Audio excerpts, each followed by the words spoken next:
ദുരിതപ്പെയ്ത്തിൽ കേരളം. മഴക്കെടുതിയിൽ മരണം 7 മലപ്പുറത്ത് 2 കുട്ടികൾ മരിച്ചു. പൂഞ്ഞാർ പയ്യാനിത്തടത്ത് വീട് ഒലിച്ചുപോയി അമ്മയും മകനും മരിച്ചു. തൊടുപുഴ കാഞ്ഞാറിൽ ഉരുൾപൊട്ടലിൽ 1 മരണം.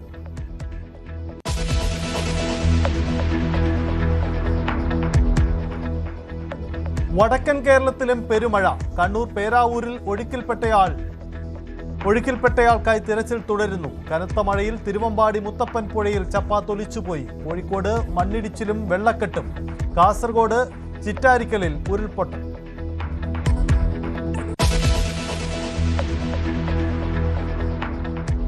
പത്തനംതിട്ട, കോട്ടയം, എറണാകുളം ജില്ലകളിലും ഗുരുതര സാഹചര്യം. ബെങ്ങൂരിൽ മരം വീണ് അംഗൻവാടി കെട്ടിടം തകർന്നു.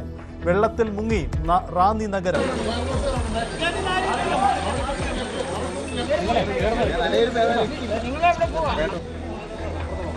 റാന്നിയിൽ രക്ഷാപ്രവർത്തനത്തിനായി മത്സ്യബന്ധന തൊഴിലാളികളും. വെള്ളക്കെട്ടിലായി പാല. ഈരാറ്റുപേട്ട തൊടുപുഴ റോഡും വെള്ളത്തിനടിയിൽ. കോതമംഗലം മണികണ്ഠൻ ചാൽ ചപ്പാത്ത് മുങ്ങി. ഉന്നതികൾ ഒറ്റപ്പെട്ടു.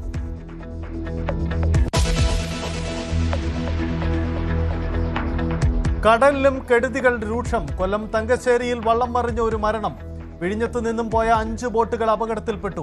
മത്സ്യത്തൊഴിലാളികൾക്കായി തിരച്ചിൽ തുടരുന്നു. മുതലപ്പൊഴിയിലും അപകടം. 2 പേരെ കടലിൽ കാണാതായി.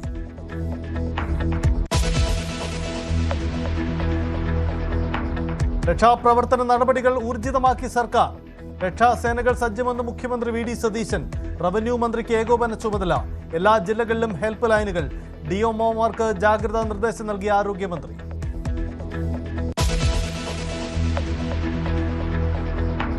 PM ശ്രീയിൽ സർക്കാരിനെതിരെ ആരോപണം കടുപ്പിച്ച് പ്രതിപക്ഷം.